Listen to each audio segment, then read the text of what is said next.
ایک آیت ہے جس میں ایک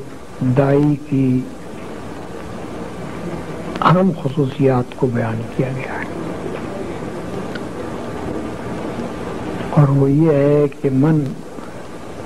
احسن قولا ممن دعا الی اللہ وعمل صالحا وقال اننی من المسلمین،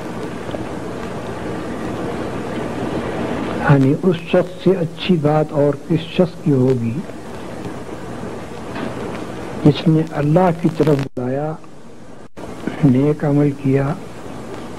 اور کہا کہ میں مسلمان ہوں۔ اس ارشاد کی پوری اہمیت محسوس کرنے کے لیے نگاہ میں یہ بات رکھنی ضروری ہے کہ جن حالات میں یہ بات کہی گئی ہے وہ مکہ معظمہ کے وہاں یہ کہنا کوئی آسان کام نہیں تھا کہ آدمی کھڑے ہو کر صاف صاف یہ اعلان کرے کہ میں مسلمان ہوں۔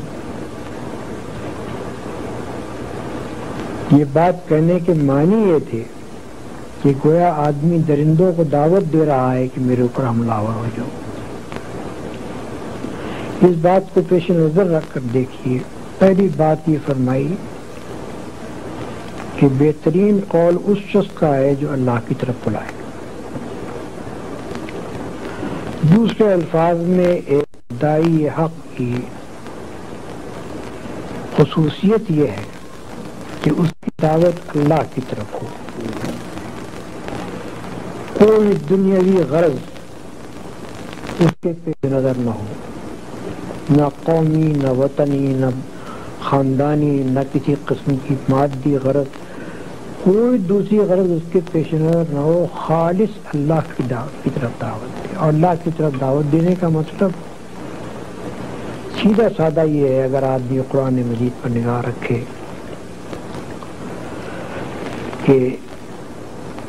اللہ کی توحید کی طرف دعوت دی جائے، اس بات کی طرف لوگوں کو دعوت دی جائے کہ کسی کی بندگی، کسی کی عبادت، کسی کی پرستش خدا کے سوا نہ کی جائے، کسی سے خوف اور طمع خدا کے سوا نہ رکھا جائے، اور خدا ہی کے احکام اور اس کے فرامین کی اطاعت کی جائے، اسی کی رضامندی، اسی کی خوشنودی حاصل کرنے کے لیے تمام کوششیں کی جائیں، اور آدمی دنیا میں جو کام بھی کرے وہ یہ سمجھتے ہوئے کرے کہ میں کسی کا بندہ ہوں اور اس کے سامنے مجھ کو جا کر جواب دہی کرنی۔ خدا کی طرف دعوت دینے کا مختصر مفہوم یہ ہے جو قرآن سے معلوم ہوتا ہے، اور قرآن میں داعی کی اولین خصوصیت یہ بیان کی گئی ہے کہ اس کی دعوت خالص اللہ کی بندگی کی طرف ہو، خالص اللہ کی پرستش اور اس کی عبادت کی طرف ہو، خالص اس کی اطاعت کی طرف ہو اور اس کے قانون کی پیروی کی طرف ہو۔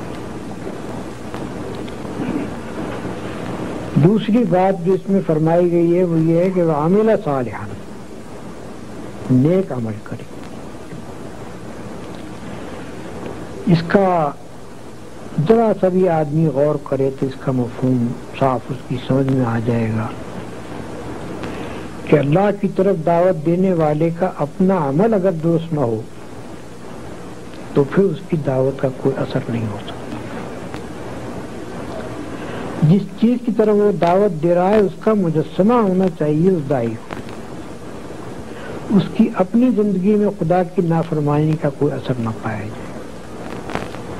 اس کے اخلاق ایسے ہونے چاہیے کہ کوئی شخص اس کے دامن پر ایک دھبا نہ دکھا سکے، اس کے گرد و پیش کا ماحول، اس کا معاشرہ، اس کے دوست، عزیز، اقارب سب جانتے ہوں کہ یہ ہمارے اندر نہایت بلند اور عقیدہ کا انسان ہے۔ رسول اللہ صلی اللہ علیہ وسلم کی اپنی زندگی